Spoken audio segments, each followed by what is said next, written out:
Morning students, class 9th history chapter first है आपका history का, द फ्रेंच रेवोल्यूशन। मैंने लास्ट क्लास में भी इस चैप्टर के बारे में डिस्कशन किया था। आज फिर मैं फिर से वीडियो के माध्यम से आपको समझाने की कोशिश कर रही हूँ। On the morning of 14 July 1789, the city of Paris was in a state of alarm. The king had commanded troops to move into the city, rumors spread that he would soon order the army to open fire upon the citizens. 14 जुलाई 1789 को Paris के शहर में एक तरह से एक घंटी बजी। क्या घंटी थी? उसमें जो वहाँ का किंग था, किंग ने आर्मी को ऑर्डर दिए कि जो लोग हैं, जो आम कॉमन पीपल हैं, सिटीजन्स हैं, उन पर ओपन फायर कर दिया जाए। अब जब ये कमांड दी गई किंग की तरफ से, some 7,000 men and women gathering in front of the town hall and they decided to form a people militia। उसके बाद क्या होता है, लगभग 7,000 मर्द और औरतें एक जगह टाउन हॉल के सामने इकट्ठा होते हैं। और उसके बाद वही लोग तय करते हैं कि एक तरह से पीपल मिलिशिया, यानी कि जो लोग हैं वो खुद इस चीज़ का मुकाबला करेंगे जो किंग ने ऑर्डर दिए हैं, और लोग अब एक मिलिट्री की तरह काम करेंगे। They broke into a number of government building in search of the arms. अब गवर्नमेंट का मुकाबला करने के लिए, उस आर्मी का मुकाबला करने के लिए जिसको किंग ने ये ऑर्डर दिए थे कि वो लोगों पर ओपन फायर कर दे, इन लोगों ने बहुत सारी नंबर ऑफ गवर्नमेंट बिल्डिंग्स को तोड़ना शुरू कर दिया हथियारों को तलाश में। Finally a group of several hundred people march toward the eastern part of the city and storm the fortress prison the Bastille where they hope to find hoarded ammunition. और उसके बाद हज़ारों लोगों ने इस शहर के ईस्टर्न हिस्से में मार्च किया, और वहाँ पर एक जगह है बेस्टिल, वहाँ उस पर बेस्टिल प्रिजन है, उस पर हमला कर दिया, कूच कर दिया। In the armed fight that followed the commander of Bastille was killed and prisoner release though there was only 7 of them. और उसके बाद जो कमांडर था बेस्टिल जेल का, उसको वो मारा गया और जो भी उसमें कैद थे उनको रिहा करा लिया लोगों ने। Yet the Bastille was hated by all because it stood for the despotic power of the king.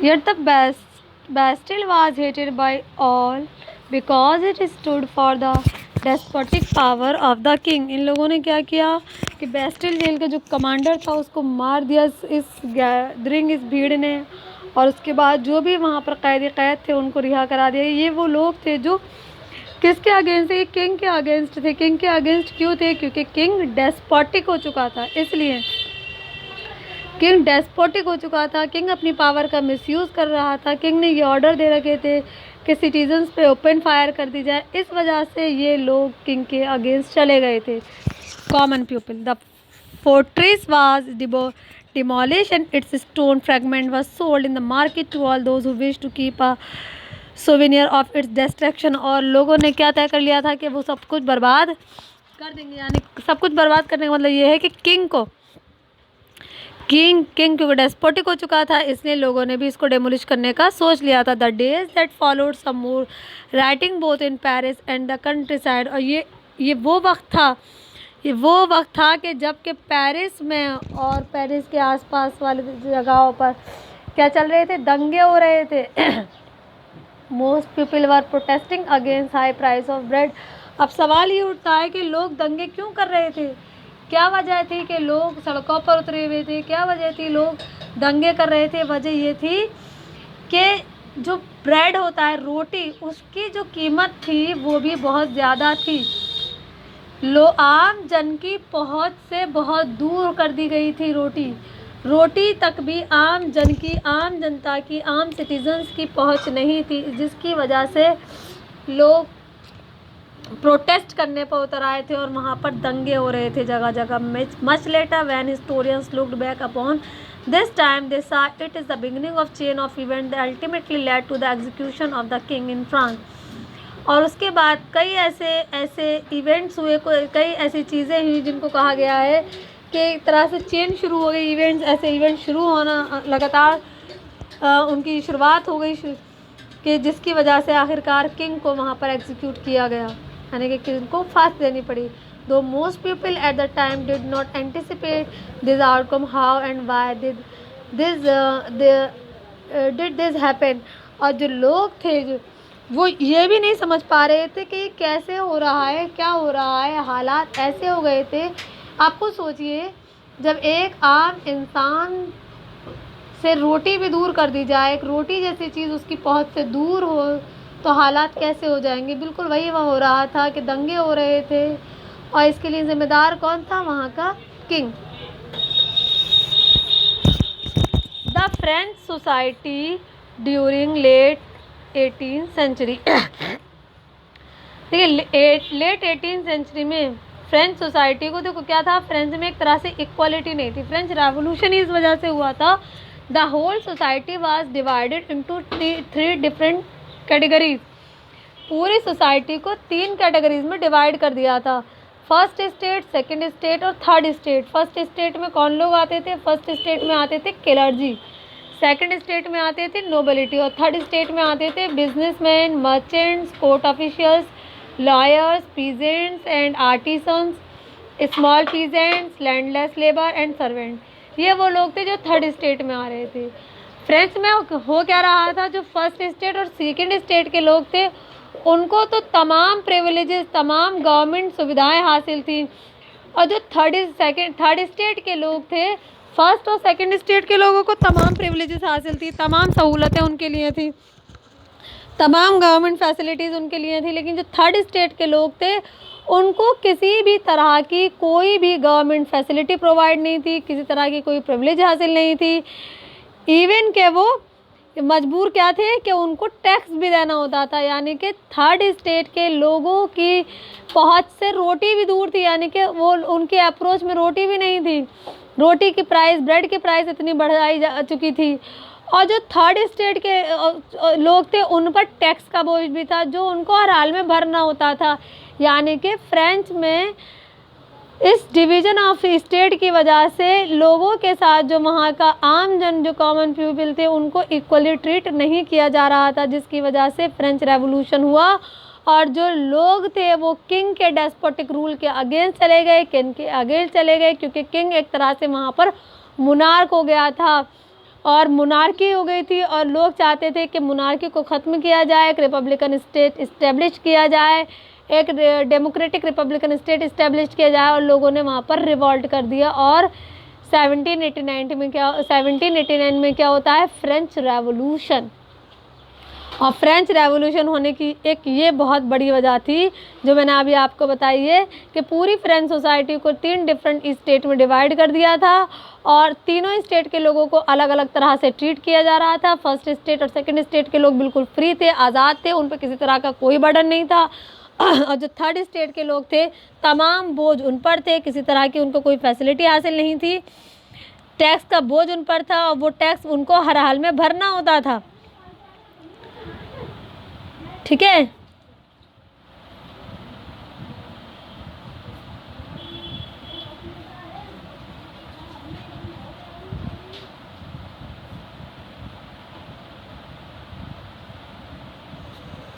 चलिए मैंने आपको इसकी पीडीएफ भी भेजी हुई है बेटा, आप पढ़ लीजिएगा। नेक्स्ट टॉपिक है हमारा द स्ट्रगल टू सर्वाइव।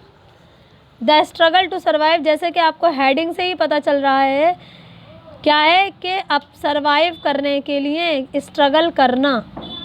तो जो फ्रेंच में थर्ड स्टेट के लोग थे वही स्ट्रगल कर रहे थे सर्वाइव करने के लिए, क्योंकि उनकी छोटी छोटी जो ज़रूरतें थी वो भी पूरी नहीं हो पा रही थी।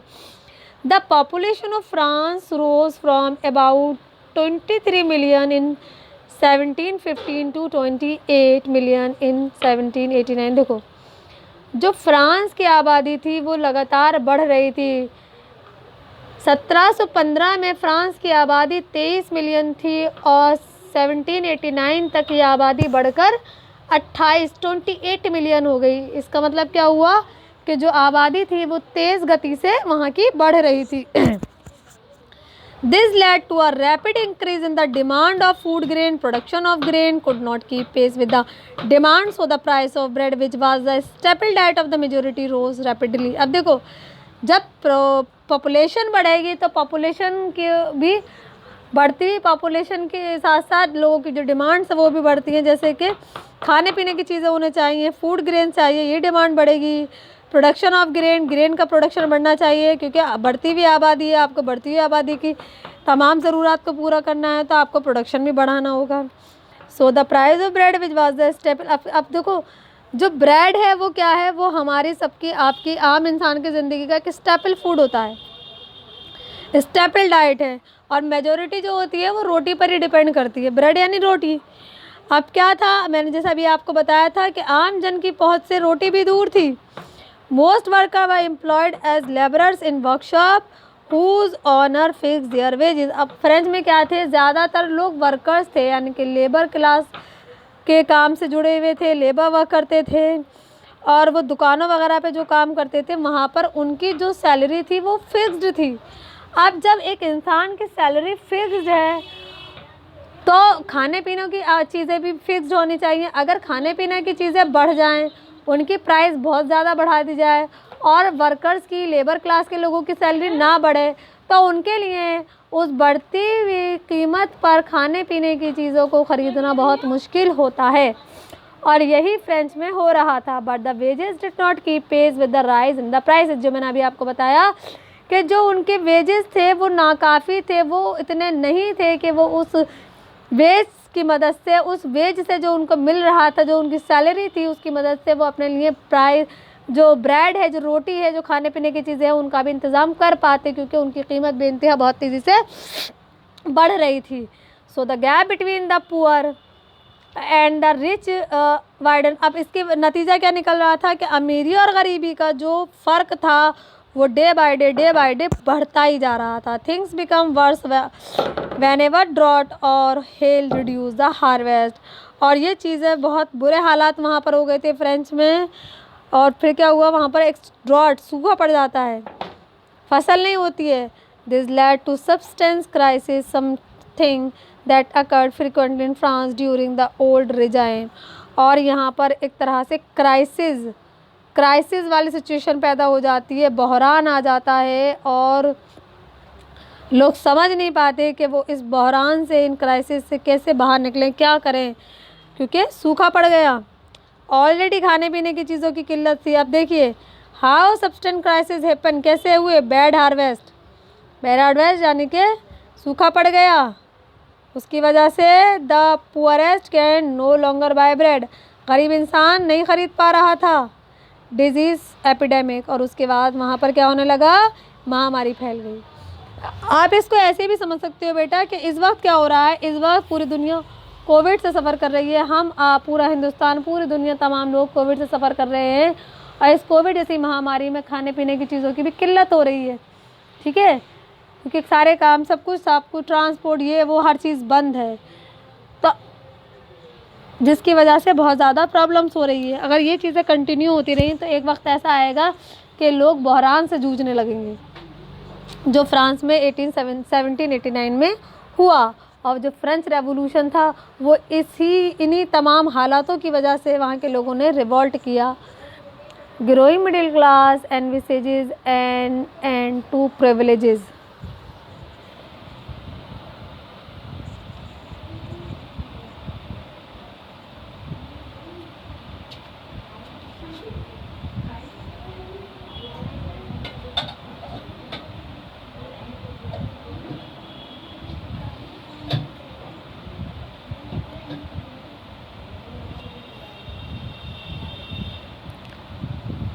नेक्स्ट टॉपिक है आपका growing middle class envisages and to privileges.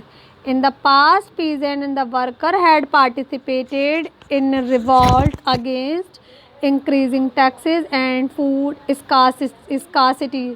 देखो, जो पीजेंट थे, जो मज़दूर थे, जो वर्कर थे, वो लोग क्या कर रहे थे, रिवॉल्ट कर रहे थे। क्यों कर रहे थे? बढ़ते हुए टैक्सेस के ख़िलाफ़, खाने पीने की चीज़ों की जो कमी थी उसके ख़िलाफ़। खाने पीने की चीज़ों की कमी ही नहीं बल्कि उनके लिए चीज़ें जानबूझ के महंगी कर दी गई ताकि वो ना ख़रीद सके, उनके प्राइसेस इतना बढ़ा दिए गए जिसके अगेंस्ट जाकर वो लोग रिवॉल्ट कर रहे थे। But they lack the means and programmes to carry out full scale measures that would bring about a change in social and economic order. But they lacked the means and programs to carry full-scale measures that would bring about a change in the social and economic order. अब इसकी वजह से जो लोग revolt कर रहे थे, अब जब रिवॉल्ट करेंगे तो रिवॉल्ट करने से क्या होगा, सोसाइटी में भी बदलाव आएगा और इकोनॉमिक ऑर्डर जो इकोनॉमिक सिस्टम है उसमें भी कहीं ना कहीं चेंज आएगा, क्योंकि अगर चेंज नहीं करेंगे तो हालात बद से बदतरीन हो जाएंगे। This was left to those group within the third state who had become prosperous and had access to education and new idea। और जो थर्ड स्टेट ये लोग थे वो क्या हो गए थे, become prosperous and had access to education and new idea। उनके लिए मतलब एजुकेशन, न्यू आइडियाज़, ये चीज़ें।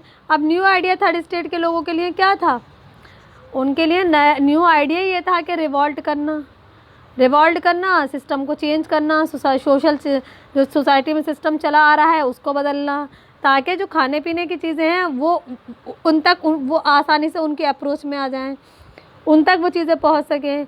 जो उन पर टैक्स का बोझ है तो टैक्स का बोझ उन्हीं पर नहीं, बाकी दूसरे स्टेट्स के यानी कि फर्स्ट और सेकंड स्टेट यानी कि नोबिलिटी और क्लर्जी पर भी होना चाहिए। प्रिविलेजेस अगर उन्हें दी जा रही हैं तो हमें भी दी जानी चाहिए।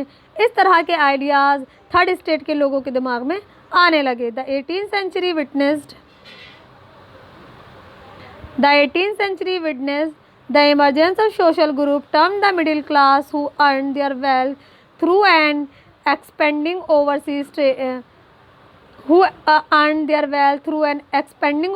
trade from the manufacture of goods such as woolen and silk textile that were either exported abroad by the richer member of the society।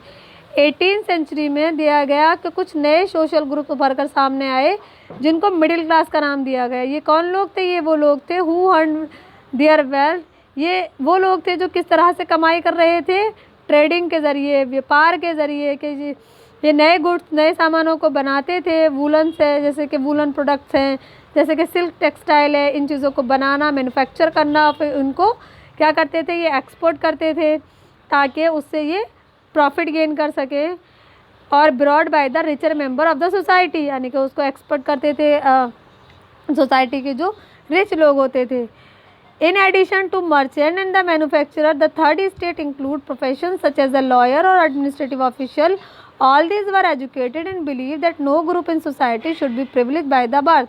अब दूसरे जो थर्ड स्टेट के लोग थे, जैसे कि मर्चेंट हैं, जैसे कि मैन्युफैक्चरर हैं, ये लोग तो वो काम कर रहे थे जो मैंने अभी आपको बताया था कि गुड्स वगैरह, सिल्क है, सिल्क टेक्सटाइल है, वूलन, इन सबको बनाकर वो सेल कर रहे थे, एक्सपोर्ट कर रहे थे। और दूसरे लोग जैसे इसमें जो प्रोफेशन थे, जैसे कि वकील थे, लॉयर थे, एडमिनिस्ट्रेटिव ऑफिशियल थे, उन लोगों ने क्या कहा, all of this were educated. ये तमाम एजुकेटेड लोग, इनका ये मानना था कि बाई बर्थ, पैदाइशी तौर पर सोसाइटी में नो ग्रुप इन सोसाइटी, किसी को कोई भी प्रिविलेज नहीं होनी चाहिए। No group in society should be privilege by birth. अब क्यों ऐसा कहा इन लोगों ने इसलिए ऐसा कहा कि फर्स्ट स्टेट और सेकंड स्टेट के में जो लोग पैदा होते थे, जो भी, तो बाई बर्थ उनको तमाम प्रिविलेजेस दी जाती थी। भैया उनके लिए ये बहुत खुशी की बात है, फर्स्ट स्टेट और थर्ड स्टेट के, सेकंड स्टेट के लिए, कि जो फर्स्ट स्टेट में पैदा हो गए वो क्लर्जी ग्रुप में आ गए, जो सेकंड में पैदा हो गए वो नोबिलिटी में आ गए, और जो थर्ड स्टेट के लोग हैं वो बिल्कुल, उनकी तो कोई औकात ही नहीं है, वो टैक्स भी भरे हैं, उनके लिए खाना भी मैसर नहीं है, उनको कुछ नहीं मिलेगा। तो उन्होंने कहा ऐसा नहीं होना चाहिए। These idea envisage a society based on freedom and equal law and the opportunities for all were forward by philosophers such as John Locke and Jean-Jacques Rousseau। अब सोसाइटी के पढ़े लिखे लोग, एजुकेटेड लोग, जैसे कि जो फिलोसफर्स थे, जॉन लॉक हैं, रूसो हैं, उन लोगों ने कहा कि बाई बर्थ किसी को कोई प्रिविलेज नहीं मिलनी चाहिए, बल्कि सोसाइटी में एक सिस्टम होना चाहिए, इक्वल लॉज होने चाहिए, तमाम लोगों को, सोसाइटी में रहने वाले हर इंसान को इक्वल अपॉर्चुनिटीज़ प्रोवाइड कराई जानी चाहिए, एक ही कानून होना चाहिए, उस कानून के अंतर्गत यानी कि उस कानून के अंडर में, उस कानून के अकॉर्डिंग सोसाइटी में रहने वाले हर मेंबर को ट्रीट किया जाना चाहिए, जिसको उन्होंने कहा इक्वल लॉ। और उन्होंने ये भी कहा कि समाज में रहने वाले तमाम लोगों को इक्वल अपॉर्चुनिटीज़ प्रोवाइड करवानी चाहिए। ये बात की जो भी पढ़े लिखे लोग या जो फिलोसफर्स थे, जैसे कि लॉक और रूसो, जॉन लॉक और Rousseau. In his two treatises of government, Locke sought to refute the doctrine of the divine and absolute right of the monarch. John Locke ने एक बुक लिखी, उसका नाम है टू ट्रीटीज ऑफ गवर्नमेंट। इस book में उन्होंने क्या कहा, उन्होंने बात की डॉक्ट्रिन ऑफ डिवाइन की, उन्होंने बात की एब्सोल्यूट राइट, मोनार्क के एब्सोल्यूट राइट की। इस बुक में उन्होंने इन चीज़ों की बात की। जॉन लॉक की काफ़ी फेमस बुक है। इसमें उन्होंने कहा, उन्होंने मतलब डॉक्ट्रिन ऑफ डिवाइन इसको रिफ्यूट किया, उन्होंने मोनार्क के एब्सोल्यूट राइट को भी रिफ्यूट किया। Rousseau carried the idea forward proposing a government based on a social contract between people and their representative. और जो दूसरे फिलोसफर थे जैक रूसो, उन्होंने क्या कहा, उन्होंने बात करी, किसकी बात करी, उन्होंने बात की सोशल कॉन्ट्रैक्ट की। उन्होंने कहा proposing a form of government, उनका एक ऐसी गवर्नमेंट होनी चाहिए जो सोशल कॉन्ट्रैक्ट पर बेस्ड हो। सोशल कॉन्ट्रैक्ट बिटवीन किसके बीच में, ये सोशल कॉन्ट्रैक्ट होना चाहिए लोगों और वहाँ उनके रिप्रेजेंटेटिव के बीच में। तो रूसो बात करते हैं किसकी, अ फॉर्म ऑफ गवर्नमेंट। और वो कैसी गवर्नमेंट, जो सोशल कॉन्ट्रैक्ट पर बेस्ड हो। ये कॉन्ट्रैक्ट किसके बीच में होगा, लोगों और लोगों के रिप्रेजेंटेटिव, यानी कि जिसको लोग खुद चुन के भेजेंगे। In the spirit of law, जो दूसरी बुक लिखी थी रूसो ने, जो दूसरे फिलोसफर है, उन्होंने लिखी the spirit of law. Montesquieu, sorry, ये जो बुक है द स्पिरिट ऑफ लॉ, ये बुक है मॉन्टेस्क्यू की। Montesquieu proposed a division of power with the government between legislative, executive and judiciary. एक बुक लिखी मॉन्टेस्क्यू ने, उस बुक का नाम है, आप इन सबको अंडरलाइन कर लेना बेटा, द स्पिरिट ऑफ लॉ। और मॉन्टेस्क्यू इस बुक में वो बात करते हैं डिवीजन ऑफ पावर की। मॉन्टेस्क्यू कहते हैं कि पावर का बंटवारा होना चाहिए, गवर्नमेंट पावर का बंटवारा होना चाहिए। किस तरह से बंटवारा होना चाहिए, किस तरह से पावर को डिवाइड किया जाना चाहिए। Division of power between the different organs of the government, और different organs of the government कौन से हैं, legislature, executive and the judiciary. ये बात करते हैं Montesquieu. This model of the government was put into the force in USA. और Montesquieu ने कहा कि यूएसए में इस मॉडल को, उन्होंने कहा कि इस मॉडल को फॉलो किया जाए। After the 13 colonies declare their independence from the Britain, यानी कि जब ब्रिटेन से 13 कॉलोनीज आज़ाद हो गई, इंडिपेंडेंट हो गई। The American constitution it's guarantee of individual right was an important example for the political thinker in France. तो जो अमेरिकन कॉन्स्टिट्यूशन था उसमें इंडिविजुअल राइट की गारंटी दी गई कि इंडिविजुअल राइट जो है वो बहुत इंपॉर्टेंट है, यानी कि एक देश में रहने वाले तमाम लोगों को कुछ अधिकार हासिल होने चाहिए। तो मॉन्टेस्क्यू की बात करते हैं division of power between the different organs of the government, और डिफरेंट ऑर्गन्स हैं legislature, executive and judiciary. Next topic है हम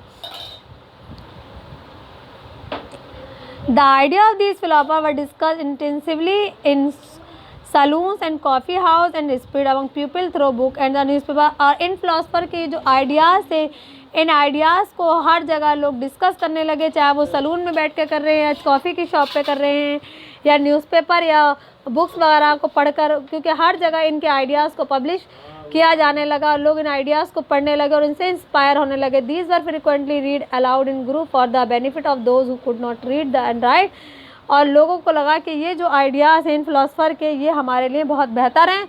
the news that Louis 16 plan to impose further taxes to be able to meet the expenses of the state generated anger and the protest against the system of privilege. और लोगों ने, जो मैंने अभी आपको बताया, लुइस 16 का जो भी तरीका था कि दो स्टेट के लोगों को प्रिविलेज देना और बाकी थर्ड स्टेट के लोगों से टैक्स वसूल करना, तो वसूल करना और उस टैक्स से अपने तमाम एक्सपेंसेस को पूरा करना, और उस टैक्सेस के पैसे से फर्स्ट और सेकंड स्टेट के लोगों को प्रिविलेजेस देना। तो इसके ख़िलाफ़ जो थर्ड स्टेट के लोग थे वो अगेंस्ट में चले गए, उन्होंने प्रोटेस्ट किया सिस्टम के ख़िलाफ़, और उन्होंने ज़ोर दिया इन फ़िलोसफर्स के आइडियाज़ को कि जो फ़िलोसफर्स कह रहे हैं एक ऐसा ही सिस्टम होना चाहिए जिसमें तमाम लोगों को इक्वल लॉस के अकॉर्डिंग ट्रीट किया जाए, इक्वल अपॉर्चुनिटीज़ प्रोवाइड की जाए। नेक्स्ट टॉपिक है आपका बेटा the outbreak of revolution. This topic I will discuss in next class. Okay, thank you very much.